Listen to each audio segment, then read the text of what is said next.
Yo, what's up homies, it's your boy Lowtime, aka Favorite Kudere, and today we'll be doing a Let's Talk Saturday. If you don't know what that is, don't worry, I got you.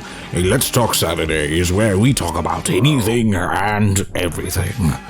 Except for politics. Because fuck that. So, today's topic will be on an iffy sort of subject, but not really iffy. It's iffy if you're into them.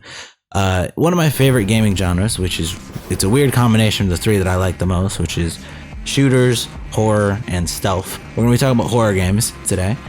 In particular, I'm going to bring out just some points that I want to point at directly when it comes down to the horror genre right now.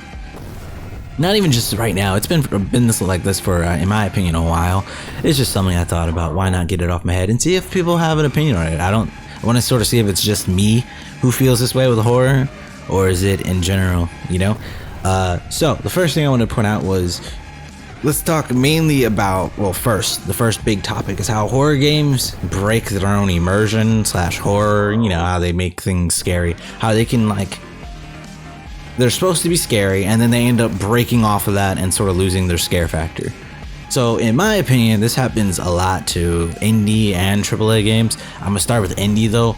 In indie, I feel like it happens even more because it's harder to, would it be hook people? I think that's the word I'm gonna use, especially since right now there's a push towards multiplayer games more than there are story games, which to be honest, story games are harder to make than multiplayer in the sense of when we're going indie versus not, because everything that can go into it. But there are aspects of multiplayer games that are harder than story games, such as replay value. So when it comes around to it, I think indie horror sort of suffers in multiplayer because they go for the slender approach. What I mean by that is, in the slender approach, you sort of go with exactly as it sounds, what Slender sort of did first, which was, go get the pages. So everybody's like, all right, so go get these one thing, and then they usually don't add a whole bunch of mechanics with it. Sometimes they do, sometimes they don't. For example, it'd be like Pacify and Devour. I would throw that one in there too. But then again, Devour also has the demons. I would love to see more from them, in my opinion, because the times we did play, which to be fair was only for an hour or two, I only think I got grabbed for one demon, but I would love to see them do more and them to actually have more of a fear factor. But that's exactly the point I'm trying to point at, is that going to get one specific thing is good because it gives us an objective, but it also has a problem with just, it can feel tedious. And the problem also is replay value and just in general, doing it over and over and over again. Tedious, redundant. It can feel like you're just doing it again and again and again and again. I would love for them to just add in more stuff and more mechanics behind it, which is where I was getting to with Devour, where they sort of did that with the demons coming in, and obviously there's the whole, you have to drop hay to get the goat to follow you and stuff, but there's other issues I have with that game and stuff like that I'm not really going to point at, but I feel like games do that a lot of late, especially since we've been bleeded towards multiplayer more than the story side of things recently, because of last year where multiplayer games sort of blew up. The biggest horror one that happened was Phasmophobia, which I love that game, but a lot of shit happened on that side of things, so now games are leading towards that way, which is great for horror because it's the only time horror really gets people who don't play horror games to actually play them, because you're with your friends and you don't feel alone. Sometimes there's peer pressure there where your friends are like, oh, man up, or hey, you can do it, I'm right here, you're not alone, and all that. So it has a different feel and experience to it, which so I get why it's, it feels different, and why the game isn't too heavy on the horror aspect, in my opinion. But at the same time, it can easily feel redundant, and it's also one of those things where I think, in my opinion, this is how I feel about horror, and my favorite type of horror, so we get that across right now, is psychological. Horror games really, in my opinion, these last few years or so, have been relying on sound, which, to be fair, all horror, on movies and stuff, relies on sound, but they drop tension and just focus on sound. So jump scares, where it's abrupt sounds. And they'll do loud as shit sounds. Don't get me wrong. It's pretty much almost like that whole thing that went around for a while, where they're yo, being loud does not make you funny. being loud does not make it scary. When I was playing Devour, that was literally, I got grabbed by her once because the audio, I thought she was behind me and everything. You'll see the footage. It'll come out probably a week or two after this. But anyways, I ran into her and everything. Jesus, it's just loud. I wasn't afraid before that. I think I even said it in the video. I was like, wow, Jesus, why is she just so loud? When you run into her, she has this really abrupt, loud, just like scream, I believe it was. And I literally, every time I had to turn it down just a bit because it was just like piercing my ear. And I was like, God, Jesus. It's not that like a fear from the loud sound. It's more like, it's like someone blaring music in your ear randomly. You jump, but it's not really out of fear, but it's like, yeah, what the fuck is that? Jesus, why is that so loud? It's one of those. So it's like fear, I guess, in a way, but it isn't.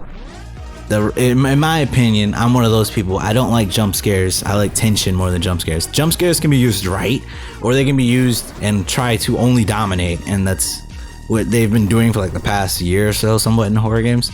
They've really dropped the tension off the side of the like nowhere for no reason. But it really, really needs tension in my opinion, which some horror games have brought back more so on the indie side, but also on a couple occasions in AAA. I think such as like Resident Evil 7 did that well. They had good tension in my opinion. 2, the remake, good. A couple other games. But I just feel like I wanted to put that out. AAA titles that did this, in my opinion, that like, I feel like the problem is that they either drop their horror factor or the pacing just fucking falls. Be like Call of Cthulhu? Yeah, there it is. Call of Cthulhu. The pacing, it makes the game disappear. And then you have, what was the name of that game? Oh my god, it's gonna hit me. Fuck. Alien Isolation. I know a lot of people who love that game, and like it's a great horror game. I don't know why, personally. At the beginning, I consider it a horror game. After about half the game, where you get the flamethrower, if you didn't know you get that, I'm sorry. Where you can sort of fight back, I feel like it loses it for me a little bit, but I think that's because I like it when you can't fight back a little bit more, or when it's more scarce. I felt like it wasn't scarce. Like you can, if you knew what you were doing, you'd be fine. You didn't have to worry about it at all. This is my problem with Resident Evil 3 and my problem with Dead Space 2. It didn't have the same problem of like, when you can fight back, the problem is you want to make sure that they are limited on what resources they have. Alien Isolation, in my opinion, I never really ran into that problem. Where it's like, oh, you have too much flamethrower, like you can't get out of this situation.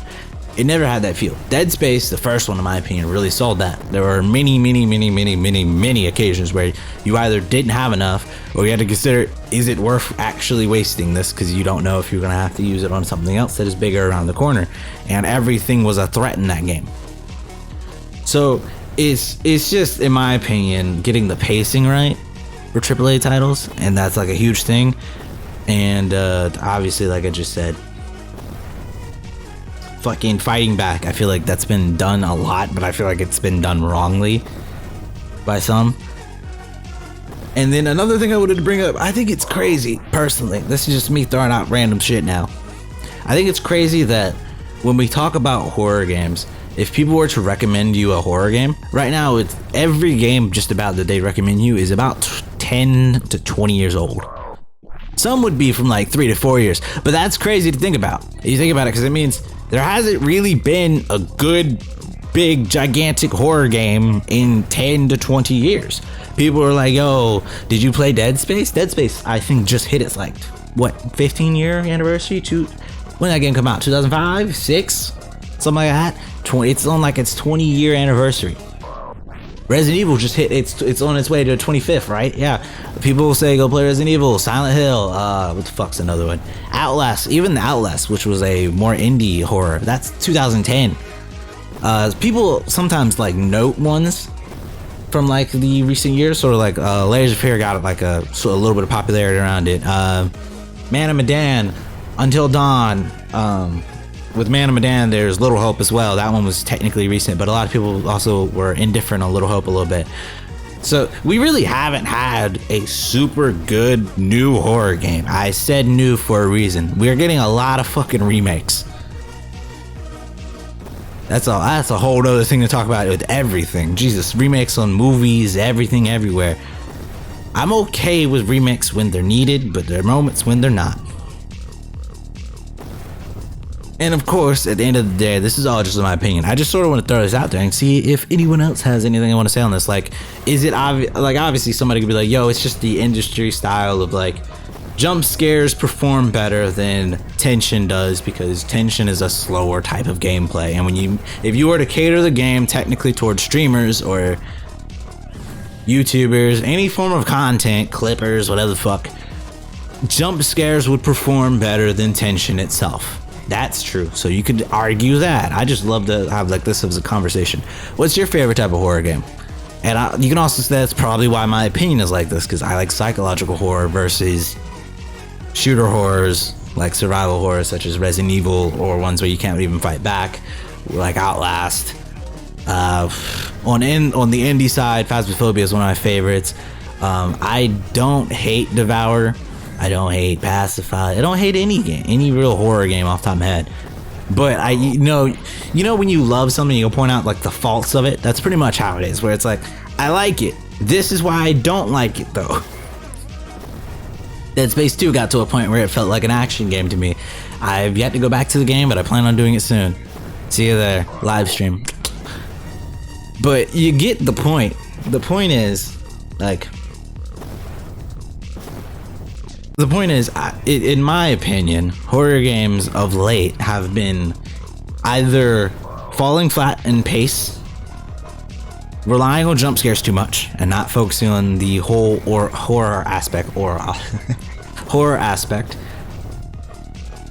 relying too much on just loud noises that aren't really scary but make you jump because you're like, Jesus, why is that so loud? Being very tedious by making you do something over and over and over and over and over again, like, go grab the goat, burn the goat, grab the goat, burn the goat, grab the goat, burn the goat. Ooh, there's a key. Grab the goat, burn the goat. Key. Grab the goat, burn the goat. Yes. Yeah, I would love to see a new map too for Devour. New maps, a new thing. I would love to see more of the demons. I could sit here and like critique and then give you ideas on like what they could do. I would love to see just more from them, you know what I mean? That's also the thing I like versus indie horror versus AAA, is that indie horror, they're usually there with their community, so like they can actually do more for straight the game. Whereas when you have a community like AAA, usually their community is a lot different. Since there's a bigger community, it's a lot harder for them, I think, to match what their community wants. This is all just my personal opinion. I'm not the whole community of it, but I still like how more in touch they are with their community. So I'm not shitting on indie horror. I love indie horror. I love AAA horror. I think I play more indie actually. So it's more like I just want people to sort of like think about it. And I just want you to have my perspective. I would love to hear your perspective in the comments. Other than that, I think I'm going to go ahead and like end this video before I ramble on about horror games, because I'm eventually going to get around to movies since I mentioned remakes. Other than that, I hope you guys enjoyed this video. If you guys did, click that like button. If you guys are new to the channel, click that subscribe button to be notified in another of my videos. If you guys wish to be notified when I upload, click that notification bell so you guys be notified in your email and on YouTube when I upload. Other than that, I hope you have a great day, and I will catch you homies next Low Tide. Suck my dick, little bitch, or I'll come and sling your throat. Won't take shit, flick my wrist, turn a demon to a ghost. Keep possessed, can't resist, yeah, always keep it close. Won't take shit, flick my wrist, turn a demon to a ghost.